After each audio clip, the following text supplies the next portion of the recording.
동해바다, 울릉도와 울진 사이 왕돌초라는 암초가 있습니다. 왕돌초는 수심 5m 아래에 위치하고 있고 난류와 한류가 만나서 동해바다 최고의 어장을 이루면서 우리나라 낚시꾼들의 핫스폿이 되며 한동안 우리 어민들과 낚시업선들이 즐겨 찾는 명소였습니다. 많은 귀, 어민들까지 생겨나면서 이 왕돌초를 중심으로 생계를 이어가는 우리 국민들이 점차 늘어나고 있었는데요. 그런데 몇 해 전부터 이곳에서 낚시, 어업이 금지되면서 왕돌초를 중심으로 생계를 이어가던 어민들이 파산하는 상황에 이르러 큰 충격을 주고 있습니다. 바로 이곳은 우리나라 영해가 아니라는 이유입니다. 12LE 영해박 낚시, 어업금지법으로 인해서 우리 영토처럼 사용해 온 암초임에도 낚시어민들의 접근 자체가 불가능한 상황에 이르러 다는 불만 섞인 주장이 나오고 있습니다. 그러자 우리 정부에서는 왕돌초 인근에 2023년까지 천연 해조장 보호, 보전 사업을 추진하고 왕돌초의 바다숲을 조성하여 해초류가 바다 속의 숲처럼 서식하도록 하게 하자는 계획을 내놓고 있습니다. 그러나 문제는 중국어선입니다. 우리 낚시배들이 접근하지 못하는 사이에 중국어선들이 어업을 할 수 있기 때문입니다. 최근 들어 동해바다, 우리나라 배타적 경제 수역에서는 너무나 많은 중국 배들이 출현하여 단속에 버거움이 있을 정도인 상황이 되고 있습니다. 울릉도 근해에까지 대규모 중국어 선들이 들이닥치면서 우리 국민들이 즐겨 먹던 오징어까지 금값이 돼버리는 상황을 초래하고 있습니다. 이러한 상황에서 비교적 근해에 위치한 왕돌초마저 우리 어민들이 어업을 하지 못하게 된다면 큰 위기가 되는 상황입니다. 그런데 일각에서 왕돌초의 해상공원과 인공섬을 만들어 관광지로서 구축하자는 논의가 나와 흥미를 끌고 있습니다. 동아시아 각국이 인공섬 건설붐이 일고 있습니다. 영해 면적은 크게 늘어나지 않지만 배타적 경제 수역이 크게 넓어져 자국의 어업이 극대화를 노리고 군사 패권의 확대를 노린 것으로 해석됩니다. 특히 남중 국해와 남태평양에서 주로 이러한 인공섬 건설 붐이 일고 있고 일본과 중국은 이러한 인공섬 건설을 통해 막대한 해양 영토를 확보하고 있는 상황입니다. 하지만 한국은 마땅히 인공섬 건설을 국가 차원에서 진행하고 있지 않고 있지만 우리나라에서 인공섬 조성에 대한 논의는 이어도를 제외하고는 마땅히 없는 상황입니다. 이어도는 중국 상하이와 일본 나가사키 사이에 위치한 전 세계에서 가장 중요한 해양 길목에 위치한 입지로 서일찍이 우리 정부에서는 인공섬 대신 해양과학기지를 건설하여 이 지역을 마치 우리나라의 영해처럼 관리하고 있습니다. 그런데 이어도를 제외한 다른 인공섬 논의가 진행되는 곳이 있습니다. 바로 왕돌초입니다. 왕돌초는 울진 해안으로부터 23km 지점에 여의도 면적의 2배에 해당하는 수심이 얕은 바위가 있습니다. 1950년대 어민들이 발견한 지형으로 거대한 바위라 하여 왕돌초라는 이름이 명명됐습니다. 난류와 한류가 만나는 지점에 위치한 이 어장은 황금어장이지만 몰려 드는 낚시배들과 스쿠버 다이빙으로 인해 어장이 훼손되고 있다는 우려가 나오는 상황에서 지난 2019년 초 우리 정부에서 영해박 낚시 금지 정책을 발표를 하자 이 왕돌초를 중심으로 낚시업을 생계로 이어오던 국민들의 불만이 높아지고 있는 상황이었습니다. 거기에 더 나아가 중국어선들의 동해바다 진출과 중국어선들의 우리 이제서의 어업행위가 크게 늘어나며 우리 왕돌초까지 위협을 받는 것이 아니냐는 우려가 나오고 있습니다. 그런데 이곳에 인공섬 조성에 대한 의견이 나오고 있습니다. 인공섬을 조성하게 되면 영해의 기점이 돼서 울진과 왕돌초 사이가 마치 내처럼 거대한 영해를 얻게 되어 우리 해양 영토가 거대해지려는 효과를 올릴 수 있습니다. 이러한 인공섬 건설을 제시한 배경으로는 해상공원을 설립하여 관광객 유치를 목표로 발표를 하였으나 정부 차원에서는 국가 핵심 바다 숲 조성에 대한 계획을 발표했습니다. 이는 바닷속에 어장을 조성하는 계획으로 영해의 확장과는 무관합니다. 이 때문에 일각에서는 이어도의 인공섬을 조성하기에 앞서서 비교적 주변 국가의 항의가 적을 왕돌초를 중심으로 인공섬 건설을 시범적으로 추진해봄직하다는 의견이 나옵니다. 특히 왕돌초 주변이 낚시와 스킨스쿠버, 다이빙의 명소로 각광받으면서 각종 안전사고가 끊이지 않고 있는 상황 속에서 헬기 착륙이 가능한 인공섬을 구축하게 된다면 국민들의 안전한 해양 레저 활동을 보장할 수 있을 것으로 관측됩니다. 가장 중요한 것은 인공섬 건설을 통해 영해의 기점으로 삼게 된다면 동해안에 지금보다 더욱 넓은 해양 영토를 확보할 수 있을 것으로 관측됩니다. 일본은 해양 수중암초인 오키노 토리 산호초를 수심 밖으로 끄집어 내서 암초가 아닌 섬으로 이름을 바꿔서 오키노도리시마라는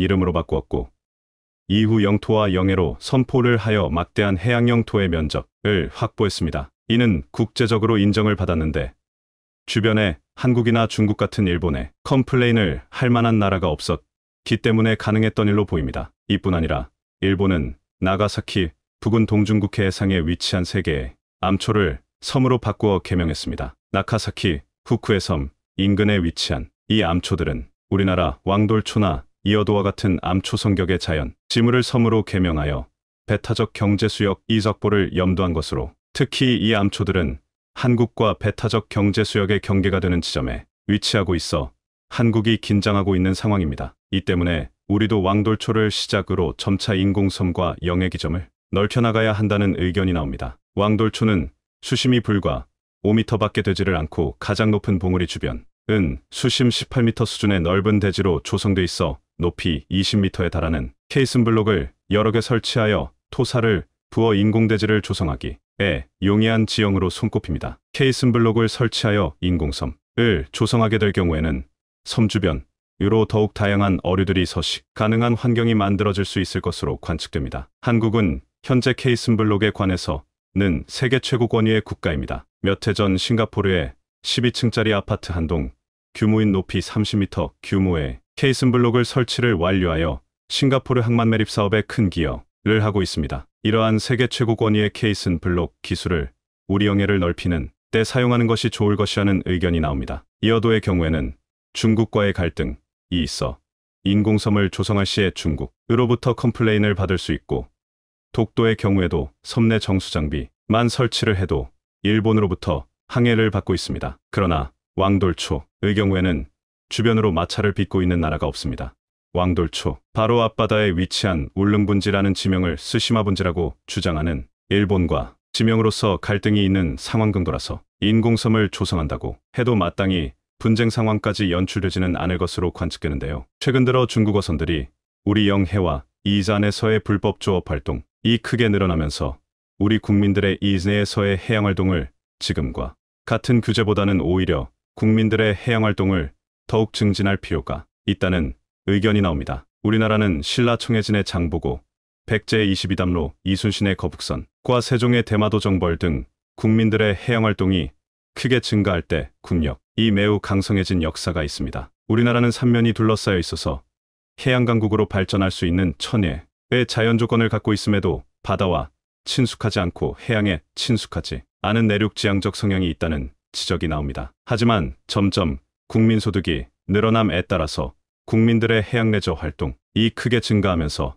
바다에 눈을 돌릴 필요가 있다는 의견이 나옵니다. 과연 왕돌초의 인공섬이 건설됨으로 인해서 우리의 해양 영토가 더욱 넓어질 수 있을까요? 최근 호주 정부는 자국 해군의 전력 강화를 위해 새로운 호위함 도입 계획을 발표했습니다. 이 계획은 중국 해군의 급속한 전력 확장에 대응하기 위한 전략적 조치의 일환으로 호주 해군의 미래 전력 구성에 중요한 변화를 가져올 것으로 예상됩니다. 호주 정부는 이 사업을 통해 최신 기술을 갖춘 호위함을 도입함으로써 해상에서의 작전 능력을 크게 향상시키고자 하는데요. 이러한 배경 속에서 한국과 일본의 호위함이 유력한 후보로 꼽히고 있습니다. 방산 분야에서 한일전이 펼쳐진 것인데요. 그런데 이 사업이 시작하기 전인데도 불구하고 한국에 벌써부터 유리한 방향으로 흘러가고 있습니다. 이 경쟁은 단순히 두 국가의 방위산업 역량을 넘어서 국제 정치와 안보 환경에도 중요한 영향을 미칠 수 있는 사안으로 전 세계적으로 주목받고 있는 이슈 중의 하나인데요. 그런데 여기서 한국의 능력이 더욱 부각되고 있습니다. 호주 해군의 차세대 호위함 사업은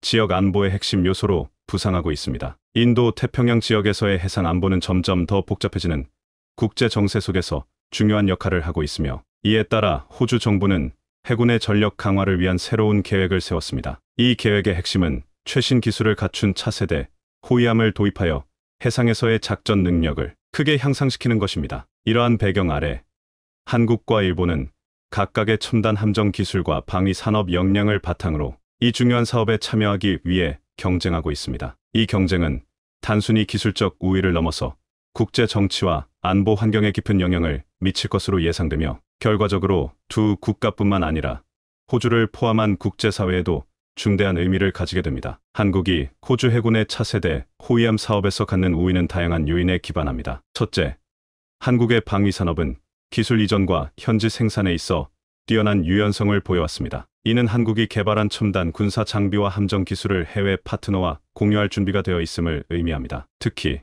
한국은 프로젝트의 비용을 절감하고 파트너, 국가의 방위산업 발전에 기여할 수 있는 현지 생산 방안을 제시해왔습니다. 둘째, 한국의 함정은 비용 대비 뛰어난 전투력을 제공합니다. 이는 한국의 효율적인 생산 체계와 비용 관리 전략 덕분으로 제한된 예산 내에서 최대한의 전력을 확보하려는 국가에게 매력적인 선택지가 됩니다. 셋째, 한국은 성공적인 수출 경험과 국제 협력 능력을 바탕으로 신뢰를 구축해왔습니다. 필리핀, 인도네시아, 베트남 등 다양한 국가의 함정을 성공적으로 수출한 경험은 한국이 맞춤형 솔루션을 제공하고 국제 방위산업 협력 프로젝트에 적극적으로 참여할 수 있음을 보여줍니다. 이러한 요인들은 한국을 호주 해군의 차세대 호위함 사업에 있어 강력한 후보로 자리매김하게 하며 한국이 호주 해군의 요구를 충족시키고 양국 간의 장기적인 협력 관계를 구축하는 데 결정적인 역할을 할 것으로 기대됩니다. 그런데 한국을 막으려는 이들이 있었는데요. 바로 일본입니다. 일본의 참여는 호주 해군의 차세대 호위함 사업에 있어 다른 대안 중 하나로 여겨졌지만 현재 전문가들은 몇 가지 핵심적인 도전과 한계에 직면해 있다고 말하고 있습니다. 일단 기술 이전의 유연성 부족은 일본의 방위산업이 해외 시장과 협력에서 겪는 주요 장애물 중 하나입니다. 일본의 방위산업 정책과 규제는 엄격하게 관리되며 이는 특히 첨단 군사 기술의 해외 이전 시 상당한 제약으로 작용합니다. 이러한 접근 방식은 호주와 같이 기술 이전을 통해 자국의 방위산업 역량을 강화하려는 국가들과의 협력에 있어 일본을 덜 매력적인 파트너로 만들 수 있습니다. 과거 잠수함 판매 실패는 일본의 방위산업에 대한 신뢰성에 타격을 입혔으며 이는 호주 해군의 차세대 호위함 사업에 참여하려는 일본의 노력에 부정적인 영향을 미칠 수 있습니다. 이 사건은 일본이 대규모 방위산업 프로젝트를 해외에 수출하는 데 있어 중요한 경험적 한계를 드러냈으며 이는 호주와 같은 파트너 국가들이 일본과의 협력을 고려할 때 신중하게 접근하게 만드는 요소입니다. 또한 일본이 개발한 함정에서 도입된 고도의 자동화 시스템은 이론적으로는 운영 효율성을 크게 향상시킬 수 있는 잠재력을 가지고 있지만 실전 운용에 대한 충분한 검증이 이루어지지 않았다는 점에서 우려를 낳고 있습니다. 일본 축구에서 전설의 일군처럼 일본 방산에도 전설의 무기가 있다는 것입니다. 이렇게 검증되지 않았다는 단점은 호주 해군과 같이 실제 중국을 상대해 다양한 해상 작전을 수행해야 하는 입장에서는 특히 중요한 고려 사항입니다. 우선 한국과 일본의 호위함을 비교해보자면 한국의 대구급 호위함과 충남급 호위함은 최첨단 기술을 기반으로 한 세계적인 수준의 함선입니다. 대구급 호위함은 길이 122m이며 만재 배수량은 3,600톤으로 한국형 수직 발사 체계 KVLS를 탑재하고 있어 다양한 무기 체계를 효율적으로 운용할 수 있습니다. 또한 이 함정은 전기 추진기와 가스터빈 엔진을 결합한 하이브리드 추진 체계를 적용하여 수중소음이 낮아 적의 탐지를 어렵게 만듭니다. 이러한 기술적 우수성은 한국의 해군 전투력을 상당히 향상시켰습니다. 한편 충남급 호위함은 한국형 이지스 레이더를 탑재하고 있어 360도 전방위 탐지 추적 대응이 가능한 AESA 레이더를 특징으로 합니다. 이 함정은 현대적이고 스텔스형으로 설계된 마스트를 가지고 있으며 최첨단 복합 센서 마스트로 적외선 탐지 추적 장비도 포함되어 있습니다. 이로써 충남급은 뛰어난 상황인식과 대응 능력을 제공하여 다양한 임무를 수행할 수 있습니다. 반면에 일본의 모가미급 호위함은 자칭 기술적으로 뛰어나다고 하지만 몇 가지 단점이 크게 두드러집니다. 먼저 모가미급은 비교적 오래된 설계로 최신 기술을 적용하는 측면에서는 일부 부족함이 있을 수 있습니다. 또한 모가미급은 일본의 국방정책에 따라 일본 해군의 운용에 제한이 있을 수 있습니다. 이는 국제적인 작전 참여나 협력에 있어 한계점으로 작용할 수 있습니다. 또한 모가미급은 전통적인 디젤 엔진을 사용하고 있어 속력이나 조업 반경 등에서 한계가 있을 수 있습니다. 이는 현대적인 전투 환경에서 높은 기동성과 속도가 요구되는 상황에서 단점으로 작용할 수 있습니다. 또한 모가미급의 센서와 무기 시스템 업그레이드가 부족한 측면도 있습니다. 계속해서 진화하는 현대 전투 환경에 적응하기 위해서는 지속적인 센서 및 무기 시스템의 개선이 필요합니다. 이러한 측면에서 모가미급은 일부 국가의 최신 호위함과 비교했을 때 기술적으로나 성능적으로 대폭 뒤처질 수 있습니다. 이러한 단점들을 고려할 때 한국의 호위함인 대구급과 충남급은 최신 기술을 적용하여 성능을 극대화한 함선으로 평가됩니다. 한국의 호위함은 다채로운 무기체계와 혁신적인 추진체계를 통해 더욱 우수한 성능을 보유하고 있습니다. 실제로 이들은 현대적인 전투 환경에 적합한 기능과 뛰어난 성능을 갖추고 있으며 한국 조선업체들의 지속적인 기술 혁신에 의해 발전하고 있습니다. 게다가 호주 해군의 차세대 호위함 사업에 대한 한국의 제안은 호주의 전략적 목표와 요구사항에 매우 잘 부합합니다. 한국의 함정은 첨단 기술과 뛰어난 전투력을 제공하며 이는 호주 해군이 인도 태평양 지역에서의 해상 안보와 영향력을 유지하고 강화하는 데 필수적입니다. 한국의 함정은 고도의 네트워크 중심 전투 시스템, 첨단 대잠전 능력, 그리고 효율적인 운영을 위한 자동화 기술을 답재하고 있으며 이는 호주 해군의 다양한 해상 작전 요구를 충족시킬 수 있습니다. 한국은 또한 일부 기술 이전과 현지 생산에 대한 유연한 접근 방식을 통해 호주의 방위산업 발전에 기여할 준비가 되어 있습니다. 이는 호주와의 협력을 통해 양국의 방위산업 발전뿐만 아니라 장기적인 전략적 파트너십 구축에도 기여할 것입니다. 한국의 방위산업은 이미 여러 국가와의 프로젝트를 통해 기술 이전과 현지 생산을 성공적으로 수행한 경험이 있으며 이는 호주와의 협력에서도 큰 장점으로 작용할 것입니다. 이러한 요소들을 종합해 볼 때 한국의 함정은 호주 해군의 차세대 호위함 사업에 있어 이상적인 선택이 될 수 있으며 한국과 호주 간의 협력은 단순한 함정 도입을 넘어서 양국의 방위산업 발전과 장기적인 전략적 파트너십 구축으로 이어질 수 있는 잠재력을 가지고 있습니다. 한국의 함정이 호주 해군의 요구 사항과 전략적 목표에 부합하는 기술적 우수성과 전략적 가치를 제공함으로써 한국은 호주 해군의 차세대 호위함 사업에서 일본을 제치고 선두 위치를 확보할 가능성이 매우 높습니다. 이러한 선두 위치는 한국의 전략적 접근 방식과 국제 방위산업 시장에서의 성공적인 이력에 기반을 두고 있습니다. 한국은 국제 방위산업 시장에서의 경험을 바탕으로 기술 이전과 현지 생산의 유연성, 비용 효율적인 제한, 그리고 첨단 기술의 적용을 통해 호주와의 협력에서 강력한 입지를 구축하고 있습니다. 한국의 방위산업은 이미 여러 국가와의 프로젝트를 통해 그 능력을 입증했으며 이는 호주 해군의 차세대 호위함 사업에도 긍정적으로 작용할 것입니다. 한국의 함정이 제공하는 고도의 전투력과 운영 효율성은 호주 해군이 인도 태평양 지역에서의 해상 안보와 영향력을 강화하는 데 필수적인 요소입니다. 따라서 한국의 전략적 접근 방식은 호주 해군의 요구를 충족시키는 동시에 장기적인 군사 협력의 기반을 마련할 것으로 예상됩니다. 한국과 호주 간의 협력은 함정 도입을 넘어서 양국 간의 장기적인 군사 협력으로 발전할 잠재력을 가지고 있습니다. 함정 도입 프로젝트를 통해 구축된 신뢰와 협력의 관계는 향후 다양한 군사 및 방위산업 분야에서의 공동 프로젝트로 확대될 수 있습니다. 이는 양국의 방위산업 발전뿐만 아니라 군사기술 교류, 공동훈련 및 연습, 그리고 지역 안보 협력에 이르기까지 다양한 혜택을 가져올 것입니다. 특히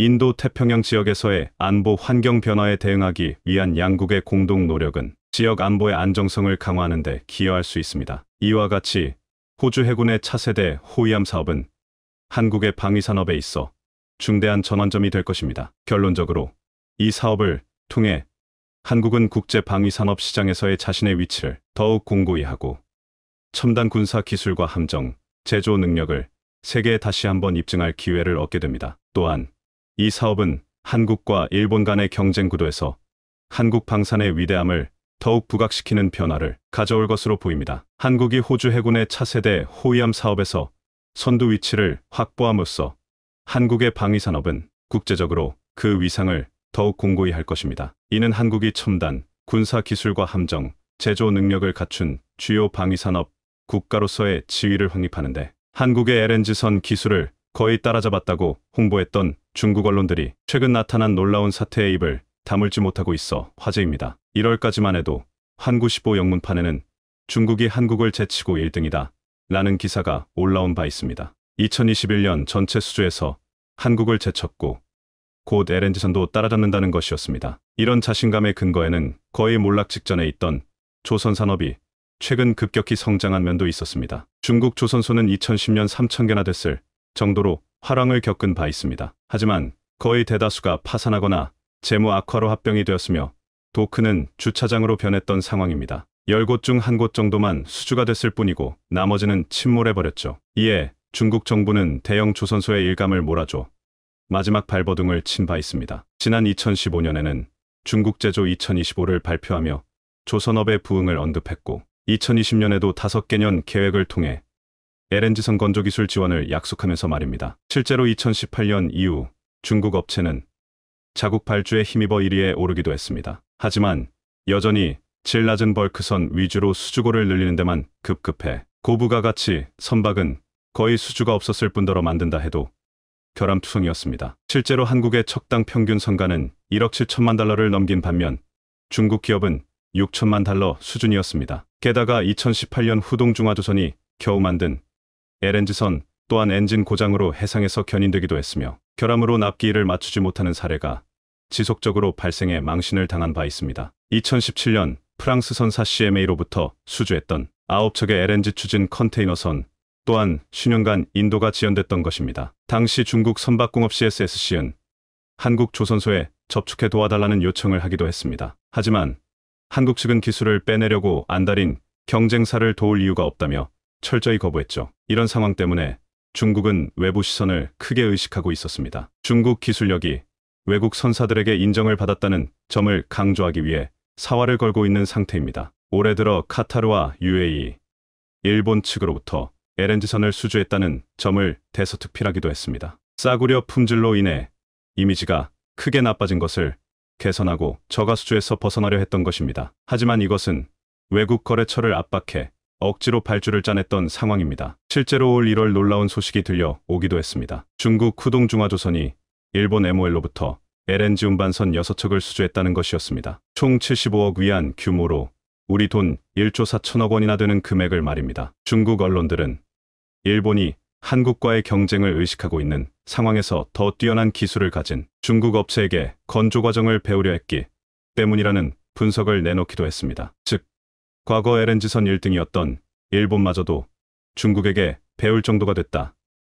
이렇게 보도를 했던 상황입니다. 하지만 그 배경이 드러나기에는 며칠이 걸리지 않았습니다. 일본 선사 MOL이 중국 해양석 UCNOC와 6척 모두에 대해 정기용선 계약을 맺은 것입니다. 러시아로부터 LNG를 조달하기 위해 중국 에너지사가 용선을 한 것인데 일본 MOL이 발주한 것처럼 포장을 해 대외적 성과를 과시하려 했다는 분석입니다. 결국 자신들이 사용할 목적으로 중국 조선소에 주문을 넣도록 압력을 가한 것입니다. UAE 에너지기업 에드녹과 중국 장난조선소가 맺은 계약 또한 비슷한 내용입니다. UAE는 3월에 2척, 5월에 4척의 LNG선을 장난조선소에 발주한 바 있습니다. 난생 처음 LNG선을 만드는 조선소에 발주를 했기에 전 세계 외신들이 의아해했습니다. 에드녹은 작년 8월 선가가 지속적으로 오르자 발주를 잠정 중단한 바 있는데 UAE는 오르기 전 가격인 1억 8천만 달러 수준을 원하고 있었습니다. 하지만 1년이 지나도 신조 선가는 떨어질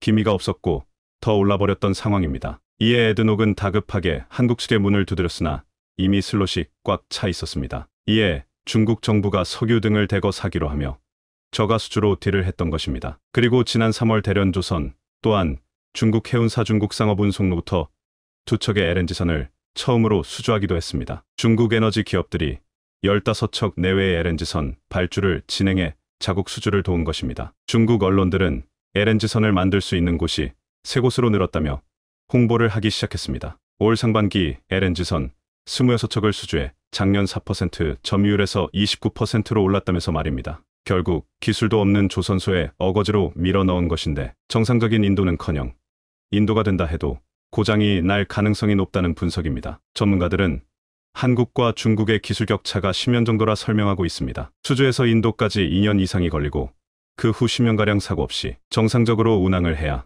건조 실적으로 인정받기 때문입니다. 그런데 중국이 이렇게 발버둥을 쳤음에도 올 상반기 결과는 그들을 놀라게 하고 있습니다. 한국 조선 3사가 수주 랠리를 이어가면서 상반기 누계 수주량에서 1위를 되찾은 것입니다. 영국 분석기관에 따르면 한국이 45% 점유율을 보였고 중국은 43%였습니다. 지난해만 해도 중국이 한국보다 12% 정도 앞섰지만 올해는 완전히 뒤바뀐 상태입니다. 한국이 1위를 기록한 것은 2018년 상반기 이후 4년 만의 일입니다. 특히 지난달에는 한국이 62% 256CGT 점유율을 보이며 27%를 차지한 중국과의 격차를 더 벌리기도 했습니다. 올해 전 세계 LNG 운반선 발주는 총 89척으로 지난해 같은 기간보다 4배 이상 늘어났는데, 이 가운데 한국은 63척을 수주하며 71% 점유율을 보였던 상황입니다. 수주 잔량 기준으로도 우리 조선소가 1터부터 4위를 했는데, 삼성중공업이 1위이고 현대중공업, 대우조선해양, 현대삼호중공업, 그리고 중국 후동중화조선 순으로 나타나고 있습니다. 결국 한국이 중국을 4년 만에 다시 제쳤다는 소식은 중국 언론에도 화제가 되고 있습니다. 환구시보는 한국이 LNG 제조 기술에서 오랜 역사를 가지고 있어 대규모 수주를 따냈다 며 분통을 터뜨리기도 했습니다. 국내 조선 3사의 수주 시적은 213척으로 목표치 대비 85%를 돌파한 상황입니다. 한국 조선 3사는 유럽과 아시아, 미주 등 전 세계 다양한 지역 선사로부터 주문을 받고 있습니다. 외부 에너지사에 발주 압력을 넣고 있는 중국 정부와는 달리 기술력으로 승부를 보는 것입니다. 게다가 기술력에서 LNG선만 있는 것이 아닙니다. 삼성중공업의 수주 잔고를 보면 LNG선이 거의 절반을 차지하고 컨테이너선과 탱커선, 시추설비 등이 뒤를 잇고 있는 것을 봐도 알 수 있습니다. 9일에는 한국과 이해관계가 크게 떨어지는 일본 니센카이온마저 한국조선해양의 석유화학 제품 운반선 PC선 4척을 발주하기도 했습니다. 니센카이온이 한국조선해양의 PC선을 발주한 건 2년 만의 일입니다. 국제사기구의 온실가스 배출 규제 EEDI 3단계를 충족하는 친환경 선박으로 중국 업체들은 도저히 이런 기술을 흉내낼 수 없어 한국에 발주를 했다는 분석입니다. 게다가 대우조선해양 파업 사태 이후에도 예상 밖의 상황이 펼쳐져 중국이 당혹해하고 있습니다. 최근 대우조선해양의 장기 파업 사태의 기회를 노렸던 곳은 중국 업체들이었습니다. 한국이 신뢰를 잃고 결국 선사들도 자신들을 선택할 것이라 본 것입니다. 하지만 파업 이후 중국 업체를 선택하는 선사는 나타나지 않았고 오히려 한국으로 주문이 쏟아졌습니다. 특히 지난 20일 대우조선해양이 LNG선 4척을 수주해 놀라움을 줬습니다. 일본 선사 메이지 시핑, 이노카윤과 카타르 프로젝트를 위해 4척의 선박건조 주문을 한 것입니다. 그리고 26일에는 노르웨이 선사 ADS 마리타임과 대우조선의 2척을 발주하기도 했습니다. 척당 2억 4,800만 달러의 최고가로 말입니다. 해당 선박은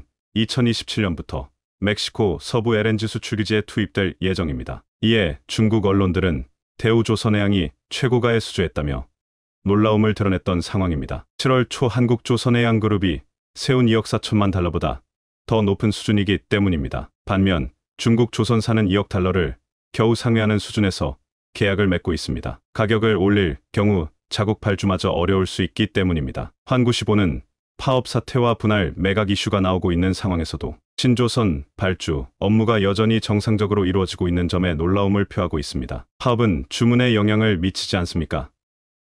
대우조선해양이 카타르 100척 프로젝트에서 또 다시 LNG선 9척을 대량 수주하게 됐다 는 기사가 나왔을 정도입니다. 환구시보는 한국이 수주를 계속 이어나간 이유로 기술력을 꼽고 있습니다. 이중연료 동력 엔진과 고급 액화가스 관리 시스템 등을 탑재해 국제사기구 IMO의 규정에 충족하는 효율적인 선박을 만들어냈다는 것입니다. 결국 올 초에 중국이 1등이다 라고 했던 것을 스스로 뒤집은 것입니다. 지난달 23일 대우조선해양이 LNG 처리 기술 및 스마트십 시연회를 했을 때는 전 세계 선주들과 선급 관계자가 대거 몰려와 그 기술력을 극찬하기도 했습니다. 대우조선해양이 자체 개발한 LNG, 제액화 시스템 NRS를 선보였기 때문입니다. 자연 증발하는 천연가스를 모아 다시 액체로 바꿔 저장하는 최신 기술을 말입니다. 해당 자리에는 그리스, 일본, 노르웨이, 독일 측의 선주들과 프랑스, 영국 등 글로벌 메이저 선급 관계자 40여 명이 참석해 중국과의 차이를 실감하기도 했습니다. 대우조선해양은 LNG 운반선, 화물창 관리에 자체 개발 스마트 기술까지 적용하고 있는 상태입니다. 기존에는 선박을 일일이 찾아다니며 수기로 온도와 습도를 체크해야 했지만 이제는 직접 가지 않아도 쉽게 PC와 모바일로 체크가 되는 것입니다. 포스코와 함께 개발한 고만간강 소재 LNG 연료 탱크를 최근 탑재하기 시작한 것도 선주들의 시선을 한국으로 쓸리게 하고 있습니다. 10여 년간의 공동 연구 끝에 세계 최초로 적용을 해냈기 때문입니다. 기존 소재 대비 가격이 20%부터 30% 낮으면서도 극저온에서의 성능은 물론 높은 강도를 지니고 있어 차세대 소재로 주목받고 있습니다. 업계에서는 이런 노력 등으로 LNG 화물창 또한 기술 독립이 가능할 것으로 전망하고 있습니다. 영하 163도 극저온의 LNG를 견디는 화물창과 연료 탱크 소재는 그동안 니켈합 금강이나 알루미늄, 스테인리스 강을 썼는데 비싼 가격에 까다로운 작업 공정과 낮은 강도 등 단점이 많았습니다. 이를 기술적으로 극복해 프랑스 화물창 설계업체인 GTT에 지급하던 척당 100억 원 상당의 특허 사용료를 더 이상 지급하지 않아도 될 날이 올 것이란 분석입니다. 그동안 조선업체들은 후판과 인상으로 높은 수주에도 힘든 시간을 보낸 바 있습니다. 지난해 상반기 10만 원 톤당 정도 인상된 것을 시작으로 같은 해 하반기 40만 원, 그리고 올 상반기 10만 원 가량이 올랐었기 때문입니다. 하지만 최근 후판 가격 하락이 시작돼 숨통이 트이고 있습니다. 지난 3월 160달러 톤당에 육박했던 철광석 가격이 현재 104달러로 하락했으며 670달러가 넘었던 원료탄 가격도 240달러로 급락한 상황입니다. 이에 포스코는 최근 열연강판의 가격을 톤당 5만 원 인하했고, 이분이 영업이익이 50%나 급증한 현대제철도 하반기 후판가를 낮추려 하고 있습니다. 이런 상황은 조선업의 실적을 빠르게 회복시킬 것이란 분석입니다. 중국의 추격을 기술력으로 압도하는 한국, 서로 상생하며 조선업 1위를 지속 유지하길 바랍니다. 바로 오늘 영국에서 열린 우크라이나 재건회의에서 기적같은 일이 일어났습니다. 전 세계 모든 국가들은 당연히 가장 많은 무기와 돈을 지원한 미국이 우크라이나 재건 사업 대부분을 가져갈 것이라 생각했습니다. 도로부터 공항, 통신, 공공기관 인프라, 아파트, 빌딩, 상업시설 등 대부분 미국 기업들이 사업을 모두 가져갈 확률이 90% 이상 돼 보였습니다. 자, 그런데 이 자리에서 젤렌스키 우크라이나 대통령이 예상을 뒤엎는 대반전, 폭탄 발표를 해버렸습니다. 미국이 가져가기로 했던 1200조에 달하는 엄청난 규모의 재건 사업을 놀랍게도 모두 한국이 가져가는 기적같은 일이 만들어졌는데요. 프랑스와 독일, 심지어 미국을 그렇게 잘 따르던 일본마저 한국의 싹쓸이 소식을 접하자마자 미국을 손절하더니 한국과 컨소시엄을 만들어버렸는데요. 바로 오늘이죠. 6월 21일 영국에서 우크라이나 주최로 우크라이나 재건 회의가 열렸습니다. 이번 회의에서는 1,000명 넘는 당국자들과 60여 개국 기업 경영자와 투자자들이 모여 우크라이나 재건을 도울 방안을 논의하기 시작했습니다. 우크라이나 재건 사업 규모는 1,200조 원에 달하는 것으로 알려졌습니다. 무기 대규모 구매를 통한 국방력 강화부터 파괴된 인프라 재건, 보건의료, 재정개혁 등에 총 1,200조 원이 필요하다고 추산했습니다. 가장 시급한 것이 바로 에너지입니다. 러시아군이 대부분 파괴해버렸기 때문에 우크라이나에 전력을 공급할 수도, 물을 집집마다 공급할 수도 없는 상황이라 이 모든 것을 처음부터 다시 시작해야 합니다. 일본 등 대부분의 국가들은 당연히 우크라이나에 가장 많은 무기와 돈을 지원한 미국이 이 1,200조 원 재건 사업 대부분을 가져갈 것이라 생각했고, 미국과 어떻게든 컨소시엄을 만들어 사업의 일부라도 가져가기 위해 안달이 나 있었습니다. 자, 그런데 이때 젤렌스키 우크라 대통령이 모두의 예상을 뒤엎은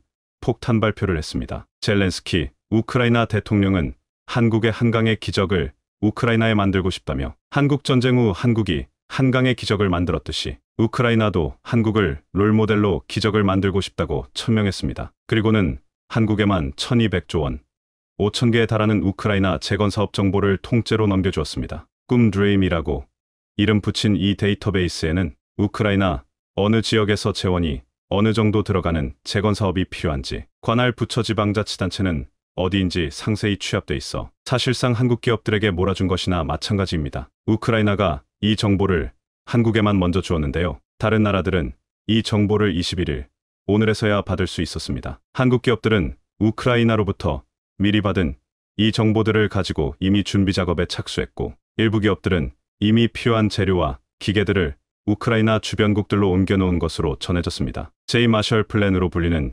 1,200조 원대 우크라이나 재건 사업을 우크라이나가 미국이 아닌 한국에 이렇게 통째로 주자 전 세계가 발칵 뒤집혔습니다. 그동안 미국과 컨소시엄을 만들어 조금이라도 사업을 따내려 했던 일본과 프랑스, 독일 등이 미국을 손절하고 한국과 컨소시엄을 구성하려 안달이 났습니다. 우크라이나 재건의 핵심이자 우크라에서 가장 가까운 나라인 폴란드 내 우크라이나 재건을 총괄하는 야드비가 에밀레비츠 폴란드 우크라이나 개발협력정권 대표도 한국의 우크라 재건 사업을 적극적으로 밀어주고 있습니다. 그는 재건을 위한 사업 목록 교류부터 시작해 한국 기업들이 뛰어들 수 있는 환경을 조성하겠다라고 밝히 미국이 아닌 한국을 언급해 바이든을 발칵 뒤집어 놓았습니다. 젤렌스키 우크라 대통령은 재건 사업에서 다른 무엇보다 가장 먼저 시작되어야 할 것이 바로 지뢰 제거라고 발표했습니다. 엎친 데 덮친 격으로 우크라이나 카우카댐이 붕괴되면서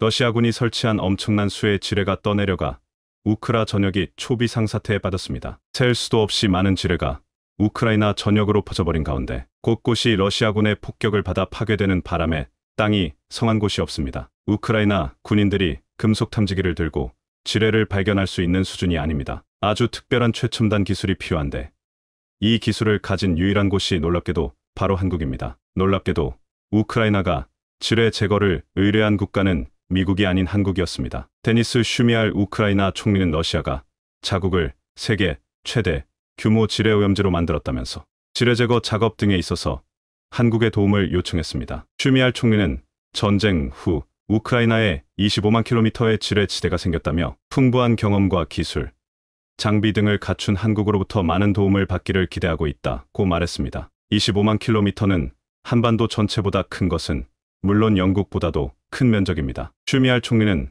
러시아는 주민 밀집도가 높은 지역의 기반 시설을 겨냥하고 있다며 피해의 70%가 민간 주거 지역이라고 밝혔습니다. 한국이 최근 개발에 성공한 최신형 지뢰 탐지기, 목함 지뢰 등 비금속 지뢰도 탐지할 수 있는 신형 지뢰 탐지기 PRS-20K가 세상에 공개되며 큰 주목을 받았습니다. 한국이 개발에 성공한 최신형 지뢰 탐지기는 지표 투과 레이더 GPR 기술을 적용해 금속 지뢰뿐만 아니라 비금속 지뢰도 탐지할 수 있습니다. 지표 투과 레이더는 전파 특성을 이용하여 표적을 탐지하고 그 위치를 찾아내는 장치입니다. 미국이나 프랑스도 이 탐지기를 보유하고 있지만 한국산 탐지기가 가격도 훨씬 저렴할 뿐만 아니라 정확도가 압도적으로 높은 것으로 전해졌습니다. 자, 그런데 진짜는 바로 이겁니다. 한국 현대로템이 자체 개발한 장애물개척 전차 K600. 이 전차는 차체 앞부분의 지뢰 제거용 대형 쟁기를 지면에 박아 땅을 갈아엎어 나가며 묻힌 지뢰가 드러나게 합니다. 대인 지뢰는 물론 대전차 지뢰까지 제거할 수 있습니다. 자기감응 지뢰 무능화 장비로 자기장을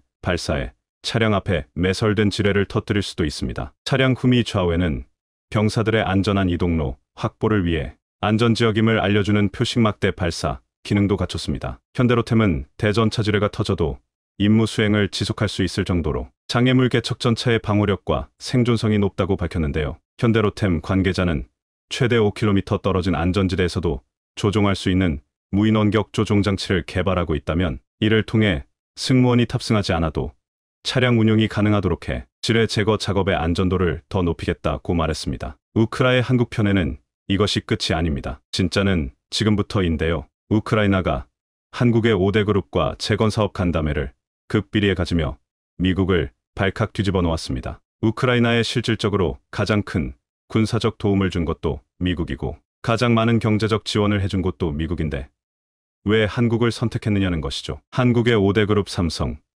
현대, SK, LG, 롯데그룹은 최첨단 IT부터 시작해 유통, 건설, 화학, 조선, 플랜트 모든 분야에서 세계 1위 기술력을 갖추고 있다며 우크라이나를 제2의 한국으로 만들어달라는 것입니다. 5대 그룹뿐만이 아닙니다. 우크라이나 인프라개발부 바실리 슈크라코브 차관 일행은 최근 부산항까지 방문했고 삼부토건의 주가는 한 달 만에 무려 3배 넘게 폭등하고 있습니다. 다산네트웍스는 국제에너지 클러스터 정회원 멤버로서 국내 전력선 업체와 공동으로 우크라이나 남부 미콜라이우 유럽연합 규격 전력망 시범 사업에 참여했다는 소식을 전하자 주가가 연일 상한가를 기록하고 있고 한국의 중소형 건설기업들의 주가도 일제히 급등하기 시작했습니다. 전쟁 종료 후에는 러시아가 다시는 우크라이나를 재침략하지 못하도록 한국산 무기로 도배할 가능성도 제기됐습니다. 최근 잠수함 1위인 대우조선해양을 인수하는데 성공하며 육해공 모두 갖춘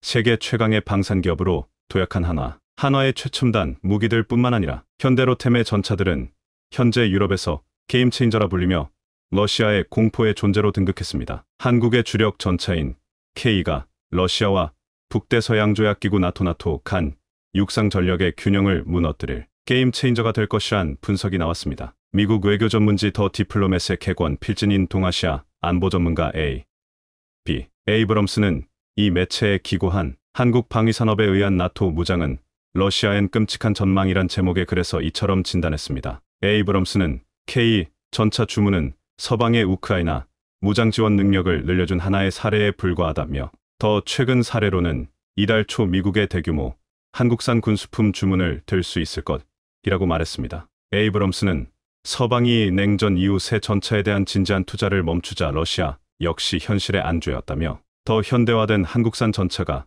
나토군의 대량으로 신속하게 도입된다는 것은 육상전에서의 힘의 균형을 무너뜨리는 것을 의미한다라고 평가했습니다. 우크라이나도 이렇게 유럽 전역이 열광하고 있는 한국산 무기를 들여온다면 다시는 러시아가 전쟁을 일으키지 못할 것이라는 확신을 가지고 있습니다.